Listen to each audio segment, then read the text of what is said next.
ಅನುದಾನ ಕೊಡದೇ ಇರುವ ಸರ್ಕಾರಕ್ಕೆ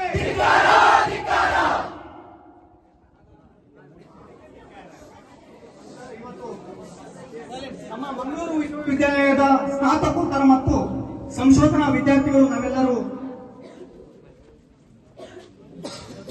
ಮಂಗಳೂರು ವಿಶ್ವವಿದ್ಯಾಲಯದ ಆವರಣದಲ್ಲಿರುವಂತಹ ಎಲ್ಲ ಸ್ನಾತಕೋತ್ತರ ವಿದ್ಯಾರ್ಥಿಗಳು ಹಾಗೂ ಸಂಶೋಧನಾ ವಿದ್ಯಾರ್ಥಿಗಳು ನಾವು ಇಲ್ಲಿ ತನಕ ಹಲವು ಮನವಿಗಳನ್ನು ಸಲ್ಲಿಸಿದ್ದೇವೆ.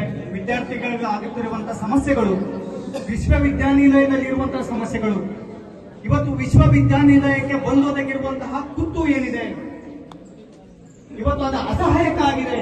ಅಂತ ಪರಿಸ್ಥಿತಿಯಲ್ಲಿ ನಮ್ಮ ವಿಶ್ವವಿದ್ಯಾನಿಲಯ ಇದೆ. ಇಂತಹ ವಿಶ್ವವಿದ್ಯಾನಿಲಯವನ್ನು ರಕ್ಷಿಸೋದು ಬೇರೆ ಯಾರ ಕರ್ತವ್ಯವಲ್ಲ, ನಾವಿಲ್ಲಿ ಕಲಿತಿರುವ ವಿದ್ಯಾರ್ಥಿಗಳ ಇದು ಆದ್ಯ ಕರ್ತವ್ಯ. ಹಾಗಾಗಿ ಹಲವು ಬಾರಿ ನಮ್ಮ ವಿದ್ಯಾರ್ಥಿಗಳು ಆಡಳಿತ ವರ್ಗದ ಗಮನಕ್ಕೆ, ಸರ್ಕಾರದ ಪ್ರತಿನಿಧಿಗಳಿಗೆ, ಎಲ್ಲರ ಮಿನಿಸ್ಟರ್ಗಳಿಗೂ ಕೂಡ ನಾವು ಹಲವಾರು ಲೆಟರ್ಗಳನ್ನ ನಾವು ಸಬ್ಮಿಟ್ ಮಾಡಿದ್ದೇವೆ, ಮನವಿ ಪತ್ರಗಳನ್ನ ಸಲ್ಲಿಸಿದ್ದೇವೆ. ಆದ್ರೆ ಇಲ್ಲಿ ತನಕ ಕೂಡ ಸರ್ಕಾರದಿಂದ ಯಾವುದೇ ಅನುದಾನಗಳು ಬಿಡುಗಡೆ ಆಗ್ತಾ ಇಲ್ಲ. ಮತ್ತೆ ವಿಶ್ವವಿದ್ಯಾಲಯದ ವಿದ್ಯಾರ್ಥಿಗಳಿಗೆ ಆಗ್ತಿರುವ ಅನ್ಯಾಯವನ್ನ ಯಾವ ಒಬ್ಬ ಸರ್ಕಾರ ಅಧಿಕಾರಿಗಳು ಕೂಡ ಬಂದು ಇಲ್ಲಿ ಕೇಳ್ತಾ ಇಲ್ಲ. ಎರಡು ಗಂಟೆಯಿಂದ ಈ ಪ್ರೊಟೆಸ್ಟ್ ಆಗ್ತಾ ಇದೆ.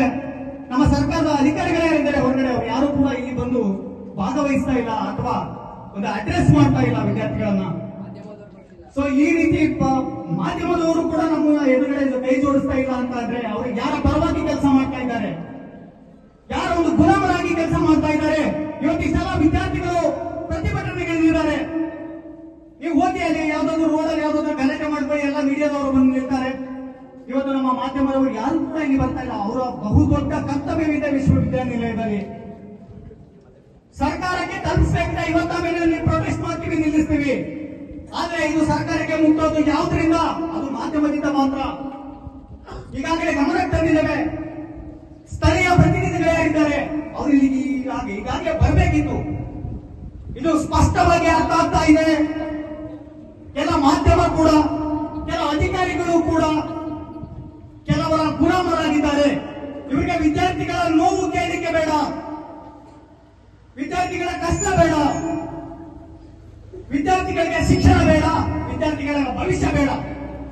ಈ ರೀತಿ ಪರಿಸ್ಥಿತಿ ಇದೆ. ಮಾನ್ಯ ಕುಲಪತಿಗಳಿಗೆ ನಾವು ಕೇಳ್ಕೊಳ್ಳುತ್ತಿರೋದಿಷ್ಟೇ, ನಾವೆಲ್ಲ ಸರ್ಕಾರದ ಪ್ರತಿನಿಧಿಗಳಿಗೆ ಗಮನಕ್ಕೆ ತಂದಿದ್ವಿ. ಅದಕ್ಕೆ ಬೇಕಾದ ಸೂಕ್ತ ದಾಖಲಾತಿಗಳು ನಮ್ಮಲ್ಲಿದೆ. ಸರ್, ನಮ್ಮ ವಿಶ್ವವಿದ್ಯಾಲಯ ಈ ಪರಿಸ್ಥಿತಿಯಲ್ಲಿದೆ. SCPTSP ಅನುದಾನ ಬರ್ತಾ ಇಲ್ಲ, EBR ಹಣ ಬಾಕಿಯಾಗಿ ಉಳಿದಿದೆ. ದಯವಿಟ್ಟು ನಮ್ಮ ವಿಶ್ವವಿದ್ಯಾಲಯದ ಮೇಲೆ ಕರುಣೆ ತೋರಿಸಿ ಅಂತ ಅಂಗಲಾಚಿ ಕೇಳ್ಕೊಂಡಿದ್ದೇವೆ. ಒಬ್ಬ ರಾಜಕಾರಣಿಯನ್ನ ಮೀಟ್ ಆಗೋದು ಎಷ್ಟು ಕಷ್ಟ ಅಂತ ನಿಮಗೆ ಗೊತ್ತಿಲ್ಲ. ವೇಟ್ ಮಾಡಬೇಕು, ಅಪಾಯಿಂಟ್ಮೆಂಟ್ ತಗೊಳ್ಬೇಕು, ಅವರನ್ನ ಕಾಯಬೇಕು. ನಾವು ಬಂದಿರೋದು ಇಲ್ಲಿ ಶಿಕ್ಷಣ ಕಲೀಲಿಕ್ಕೆ, ಹೋರಾಟ ಮಾಡ್ಲಿಕ್ಕಲ್ಲ. ಆದ್ರೆ ಹೋರಾಟದ ಹಾದಿಯನ್ನ ಹಿಡಿಯುವಂತೆ ಮಾಡಿರೋದು ಯಾರು? ಹಾಗಾಗಿ ಇಲ್ಲಿ ಸ್ಪಷ್ಟವಾಗಿದೆ. ಇದು ಎಲ್ಲರೂ ಕೂಡ ದಯವಿಟ್ಟು ಕೇಳಿ, ಇದು ಎಲ್ಲರ ನಿರ್ಲಕ್ಷ್ಯ ಕೂಡ ಹೌದು. ನಾವು ಮಾನ್ಯ ಕುಲಪತಿಗಳಲ್ಲಿ ಹಲವು ಬಾರಿ ನಾವು ಮನವಿಯನ್ನ ಸಲ್ಲಿಸಿದ್ದೇವೆ. ಅವರು ಕೂಡ ಒಂದು 2-3 ದಿನದ ಹಿಂದೆ ಬೆಂಗಳೂರಲ್ಲಿ 2-3 ದಿನ ಅಲ್ಲಿಯೇ ವಾಸ್ತವ್ಯ ಹೂಡಿಕೊಂಡು ಆದಷ್ಟು ವಿಶ್ವವಿದ್ಯಾನಿಲಯಕ್ಕೆ ಅನುದಾನವನ್ನು ತರಬೇಕು ಅಂತ ಪ್ರಯತ್ನ ಮಾಡ್ತಿದ್ದಾರೆ. ಅದಕ್ಕೆ ಸೂಕ್ತ ದಾಖಲಾತಿಗಳನ್ನು ನಮ್ಮ ಹತ್ರ ಕೊಟ್ಟಿದ್ದಾರೆ.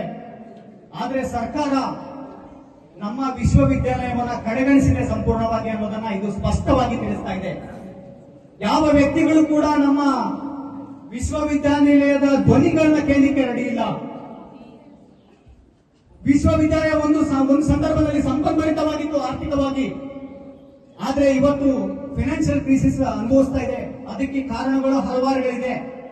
ನಾನಿಲ್ಲಿ ಹೇಳಿದ್ರೆ ಯಾವ ಮುಲಾಜು ನನ್ನಲ್ಲಿಲ್ಲ, ನ್ಯೂಸ್ ಪೇಪರ್ಗಳಲ್ಲಿ ಬಂದಿದ್ದನ್ನು ನಾನು ಹೇಳ್ತಾ ಇದ್ದೇನೆ ಅಷ್ಟೇ. ಅದಕ್ಕೆ ಸಾಕ್ಷಿ ನನ್ನಲ್ಲಿದೆ. ವಿಶ್ವವಿದ್ಯಾಲಯದಲ್ಲಿ ಹಲವು ಹಗರಣಗಳು ನಡೆದಿದೆ. ಆ ಹಗರಣಗಳು ಯಾರು ನಡೆಸಿದ್ದಾರೆ, ಯಾರು ನಡೆದಿದ್ದಾರೆ, ಇವತ್ತು ಅವ್ರು ಮಾಡಿ ಹೋಗಿದ್ದಕ್ಕೆ ಇವತ್ತು ಇರುವ ಅಧಿಕಾರಿಗಳು ಎಷ್ಟು ಕಷ್ಟಪಡ್ತಿದ್ದಾರೆ, ವಿಶ್ವವಿದ್ಯಾಲಯ ನಿಭಾಯಿಸಲಿಕ್ಕೆ ಎಷ್ಟು ಅವರು ಶ್ರಮ ವಹಿಸ್ತಿದ್ದಾರೆ, ಎಷ್ಟು ಮುಂಜಾಗ್ರತೆ ವಹಿಸ್ತಿದ್ದಾರೆ, ಅದು ಅವರಿಗೆ ಮಾತ್ರ ಗೊತ್ತು. ನಾವು ವಿದ್ಯಾರ್ಥಿ ಕೇಳಿರೋರಿಗೆ ನಮಗೆ ಮಾತ್ರ ಗೊತ್ತು. ಈ ಸಂದರ್ಭದಲ್ಲಿ ಅವತ್ತು ಯಾರು ಆ ಹಗರಣಗಳಲ್ಲಿ ಭಾಗಿಯಾಗಿದ್ರು ಅವರ ವಿರುದ್ಧ ತನಿಖೆ ನಡೀತಾ ಇದೆ ಅಂತ ಹೇಳ್ತಿದ್ದಾರೆ. ಆದ್ರೆ ಆ ವ್ಯಕ್ತಿಗಳಿಗೆ ಶಿಕ್ಷೆ ಆಗೋದು ಯಾವಾಗ? ಸುಮಾರು 2-3 ವರ್ಷಗಳಿಂದ ಅದು ನಡೆದಿರೋದು ಹಗರಣಗಳು. ಇವತ್ತು ಸಂಪನ್ಭರಿತವಾಗಿದ್ದಂತ ವಿಶ್ವವಿದ್ಯಾಲಯನ ಕೊಳ್ಳೆ ಹೊಡೆಯುವ ಕೆಲಸಗಳನ್ನ ಮಾಡಿದ್ದಾರೆ. ಆ ಪರಿಸ್ಥಿತಿ ಅವ್ರು ಮಾಡಿರೋ ಆ ಕಾರಣಕ್ಕೆ ಇವತ್ತು ನಮ್ಮ ವಿಶ್ವವಿದ್ಯಾಲಯ ಈ ಪರಿಸ್ಥಿತಿ ತಲುಪಿದೆ. ಸೊ ಇದಕ್ಕೆ ನಮ್ಮ ಮಾನ್ಯ ಕುಲಪತಿಗಳು ಕೂಡ ಈ ಸರ್ಕಾರಕ್ಕೆ ಮತ್ತಷ್ಟು ಒತ್ತಡವನ್ನ ಹೇರಬೇಕಿದೆ. ಸರ್ಕಾರ ಇವತ್ತು ಯಾವುದೇ ಸರ್ಕಾರ ಆಗಿರ್ಬೋದು, ನಾವು ಒಂದು ಸರ್ಕಾರವನ್ನ ಇಲ್ಲಿ ಟೀಕೆ ಮಾಡ್ತಾ ಇಲ್ಲ, ಯಾವ ಒಂದು ಪಕ್ಷವನ್ನ ಟೀಕೆ ಮಾಡ್ತಾ ಇಲ್ಲ. ಇಲ್ಲಿರುವ ಪ್ರತಿಯೊಂದು ಸರ್ಕಾರವನ್ನು ಪ್ರಶ್ನೆ ಮಾಡ್ತಾ ಇದ್ದೇನೆ. ಸೊ ನೀವು ಕೂಡ ಅವರಿಗೆ ಆದಷ್ಟು ಒತ್ತಡವನ್ನ ಹೇರಬೇಕು. ಇಲ್ಲಿ ನೀವು ಒಂದು ಜವಾಬ್ದಾರಿಯಿಂದ ಒಂದು ಸ್ಥಾನದಲ್ಲಿ ಕೂತಿದ್ದೀರಿ ಸರ್. ವಿಶ್ವವಿದ್ಯಾಲಯಗಳೆಲ್ಲ ನಿಮ್ಮ ಮಕ್ಕಳಂತೆ ನಿಮ್ಮ ಮೇಲೆ ನಂಬಿಕೆಯನ್ನು ಇರಿಸಿದ್ದಾರೆ. ಕುಲಪತಿಗಳು ನಮಗೇನೋ ಒಂದು ಒಳ್ಳೆಯದನ್ನ ಮಾಡ್ತಾರೆ ಅನ್ನೋ ನಂಬಿಕೆಯಲ್ಲಿ ವಿದ್ಯಾರ್ಥಿಗಳು ಇಲ್ಲಿ ತನಕ ಸುಮ್ಮನಿದ್ದಾರೆ. ದಯವಿಟ್ಟು ವಿದ್ಯಾರ್ಥಿಗಳು ಆಕ್ರೋಶಗೊಂಡು ಆಡಳಿತ ವಿಭಾಗಕ್ಕೆ ಯಾವಾಗ ಮುತ್ತಿಗೆ ಹಾಕುವ ಮುಂಚೆ ನೀವು ಎಚ್ಚೆತ್ತುಕೊಳ್ಬೇಕಿದೆ. ನಿಮಗೆ ಎಷ್ಟು ಸಾಧ್ಯನೋ ಅಷ್ಟು ಸರ್ಕಾರಕ್ಕೆ ಒತ್ತಡವನ್ನು ಹೇರಬೇಕಿದೆ. ಮತ್ತೆ ಕೇವಲ ಸರ್ಕಾರದ ಮಾತ್ರ ದೂರ್ತಾ ಇಲ್ಲ, ನಾವು ಆಡಳಿತ ವರ್ಗ ಕೂಡ ಕೆಲವು ವಿದ್ಯಾರ್ಥಿಗಳಿಗೆ ಬೇಕಾದ ಇಲ್ಲಿನ ಹಕ್ಕೊತ್ತಾಯಗಳನ್ನ ಮಂಡಿಸಿದ್ದೇನೆ. ಇವು ಕೆಲವೊಂದು ಸರ್ಕಾರ ಬೇಕಿಲ್ಲ ಇಂಥವನ್ನೆಲ್ಲ ಮಾಡಲಿಕ್ಕೆ, ನಮ್ಮ ವಿಶ್ವವಿದ್ಯಾನಿಲಯ ಸಾಕು. ಸದ್ಯದ ಮಟ್ಟಿಗೆ ಕೆಲವೊಂದು ಸಮಸ್ಯೆಗಳನ್ನ ಬಗೆಹರಿಸಿ ಕೊಡಲೇಬೇಕು.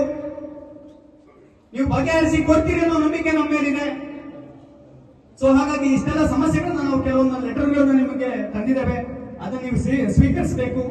ಈ ಒಂದು ಪ್ರತಿಭಟನೆ ಏನಾಗ್ತಾ ಇದೆ, ಸೊ ಇಲ್ಲಿ ನಮ್ಮ ವಿಶ್ವವಿದ್ಯಾಲಯದ ಪರಿಸ್ಥಿತಿ ಏನಿದೆ ಅನ್ನೋದನ್ನ ವಿದ್ಯಾರ್ಥಿಗಳೆಲ್ಲರೂ ಕೂಡ ನೀವು ಒಂದು ಅಡ್ರೆಸ್ ಮಾಡ್ಬೇಕಂತ ನಮ್ಮ ಮಾನ್ಯ ಕುಲಪತಿಗಳಲ್ಲಿ ನಾನು ಕೇಳಿಕೊಳ್ತಾ ಇದ್ದೀನಿ.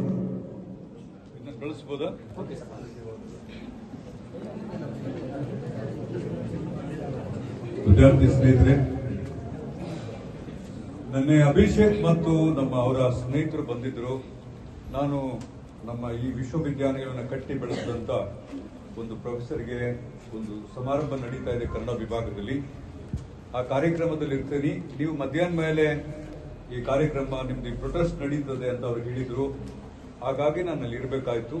ತಡವಾಗಿ ಬಂದಿದ್ದೀನಿ, ಅದಕ್ಕೊಂದು ವ್ಯಾಲಿಡ್ ರೀಸನ್ ಇದೆ ಅಂತ ನಾನು ನಿಮ್ಗೆ ಹೇಳ್ತಾ ಇದ್ದೀನಿ. ನಿಮ್ಮ ಪ್ರೊಟೆಸ್ಟ್ ಅನ್ನ ತಡೆಯುವ ಮಾಡಬೇಡಿ ಅಂತ ಹೇಳುವ ಹಕ್ಕು ನಮ್ಗೆ ಯಾರಿಗೂ ಇಲ್ಲ. ವಿದ್ಯಾರ್ಥಿಗಳು ಪ್ರೊಟೆಸ್ಟ್ ಮಾಡಲೇಬೇಕು ಮತ್ತು ಮಾಡುವಾಗ ನೀವು ನಮ್ಮ ಆಸ್ತಿ ಪಾಸ್ತಿಗಳನ್ನ ಯಾವುದೇ ಸಂದರ್ಭದಲ್ಲೂ ಡ್ಯಾಮೇಜ್ ಮಾಡಬಾರ್ದು ಅಂತ ವಿದ್ಯಾರ್ಥಿ ನಾಯಕರು ಹೇಳಿದ್ರೆ ಒಪ್ಕೊಂಡಿದ್ದಾರೆ.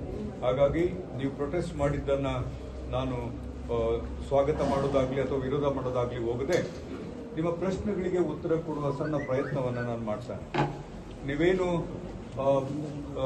ಪ್ಲಕಾರ್ಡ್ಗಳನ್ನು ಹಾಕೊಂಡಿದ್ದೀರಿ, ಏನು ಘೋಷಣೆಗಳನ್ನು ಕೂಗ್ತಾ ಇದ್ದೀರಿ, ಇವುಗಳಿಗೆಲ್ಲ ಒಂದೇ ಒಂದು ಉತ್ತರ ಏನು ಅಂತಂದ್ರೆ ಸರ್ಕಾರ ಅದಕ್ಕೆ ರೆಸ್ಪಾಂಡ್ ಮಾಡುದು.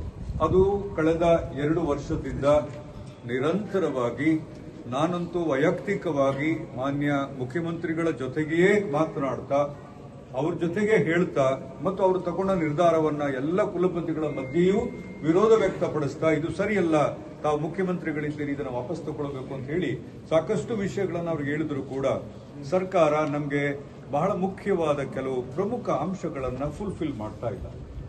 ಅವರು ಒಂದು ಸಣ್ಣ ಮನವಿಯನ್ನು ಕೊಟ್ಟಿದ್ರು ಮೊನ್ನೆ.